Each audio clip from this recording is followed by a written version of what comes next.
Hello everybody. So a while back I reviewed a very strange fruit called the Akebia. The Akebia is a bizarre purple pod-like fruit with slimy pulp and seeds on the inside, and it looks like it's something that grows on an alien planet. There are several different Akebia species, but there are two that are commonly used for the fruit.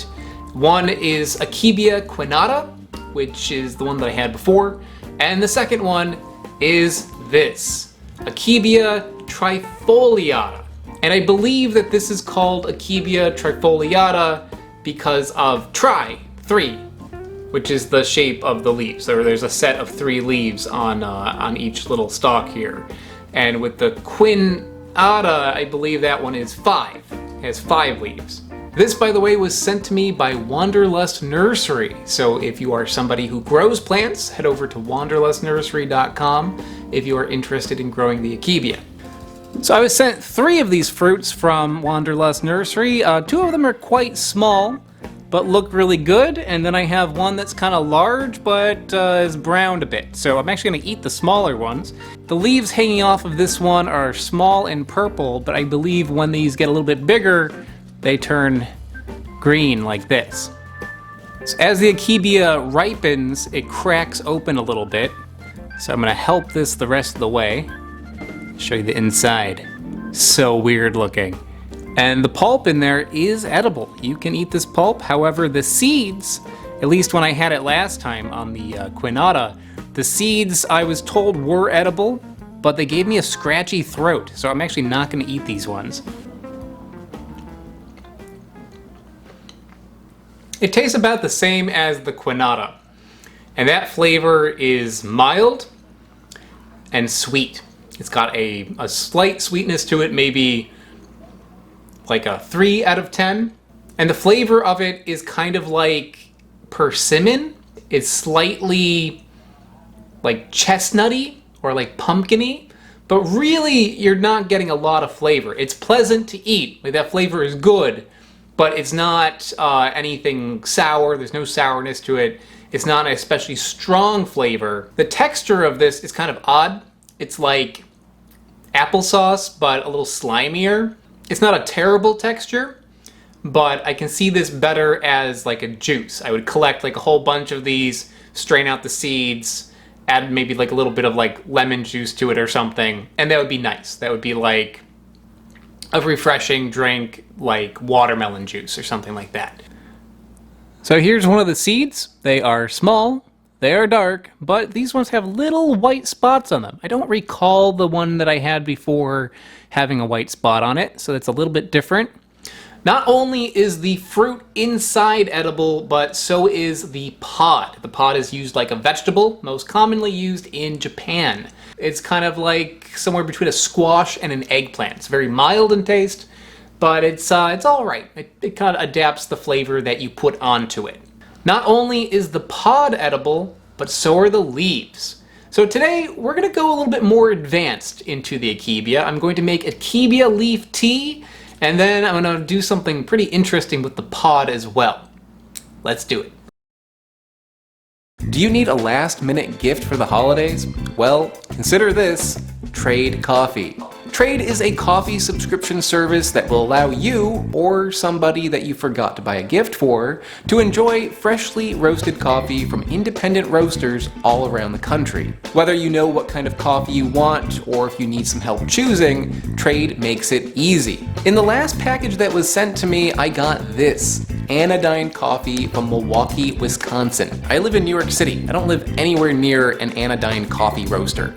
So to get a chance to try coffee that I never would have gotten a chance to pick up on my own, it's so much fun. So if you love coffee or need to buy a gift for somebody who does, check out Trade. Right now they are offering my viewers a very special offer, $30 off your subscription. So just go to drinktrade.com/weirdexplorer to find out more. That is drinktrade.com/weirdexplorer for $30 off. This here is Akebia leaf tea. So I took those leaves, I dried them out in the oven at a very low temperature, crumbled them up, added hot water, let it sit for like 10 minutes, and that's what you got. It's a very light color, but it does have a smell. Not sure exactly how to describe that smell, but it is a smell. And the flavor. The flavor of that is actually pretty good. It doesn't taste like green tea. That's kind of what I expected it to be like. When you bite into one of those leaves, it just tastes like a leaf, like grassy. But this is a little bit more like a fruit. It's like mild apple juice, something like that. It kind of doesn't exactly hit as many notes as an apple does, but it's in that sort of direction. Mild apple juice sort of flavor, a little bit of a green taste. It's good. So I told you that I was gonna get advanced with the Akebia, so let's get advanced, guys. I'm gonna make a stuffed Akebia recipe. This is something that is popular in Japan, and if you look up Akebia recipes online, honestly not much comes up. But if you search for it in Japanese, a ton of recipes come up, and most of them involve taking the pulp out, stuffing it with meat, and then frying it, stewing it, or baking it. So I'm gonna do something like that. The ones I have are teeny tiny. Normally you use a bigger one, but I don't know, it's gonna be cuter. So let's do it this way.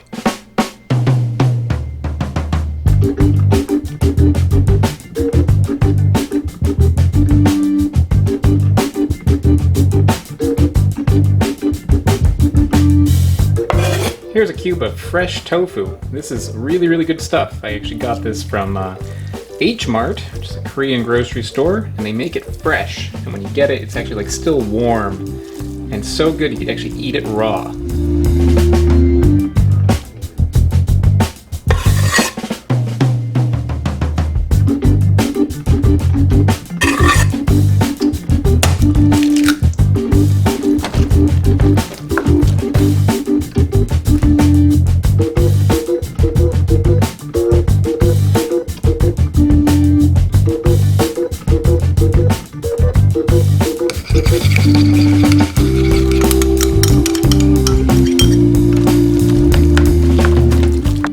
Fist of rice.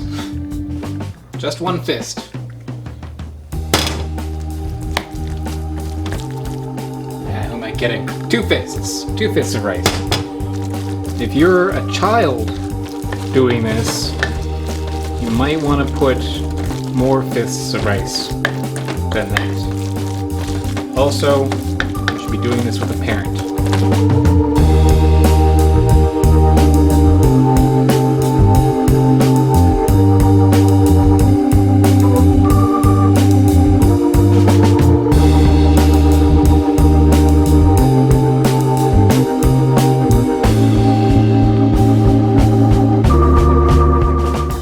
Sure why, but all the recipes say to do this. Maybe to keep the filling from falling out or something. I don't know. Shake out the excess. This is for all the ASMR people. Nice. Next, take some of my filling, stuff it in there. If you don't have Akebia, I mean, come on, get with the times. But if you don't, you could also use this to stuff a pepper. You can use this to stuff a squash. You could use it to stuff stuffing. You know, you don't even need to put it in anything. Get creative, have fun. Life is short, you know, whatever. Most stuffed Akebia recipes tell you to take toothpicks and seal these shut with toothpicks. I don't have any toothpicks, so I'm going to do something a little bit more creative. I'm going to take the stem from the Akebia plant.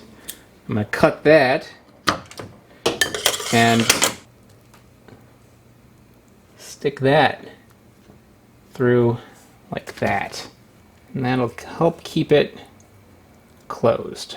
You could also use a stick of spaghetti.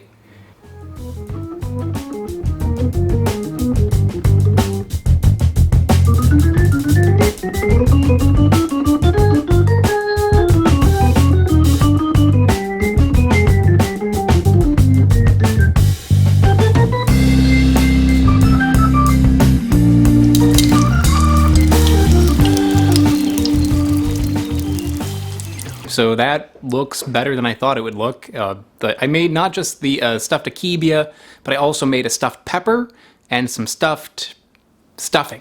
So first, I actually want to try the stuffing just to get an idea what this tastes like just without anything, and then see what the Akebia has brought to the equation. Oh, it's hot. That's good. It's got a little bit of like a scallion pancake kind of vibe, but also has the tofu and egg in there, so it gives a little bit more of a filling sort of flavor. And that little bit of habanero in there gives a nice kick. But let's see what the Akebia brings to it. Will this make it even better?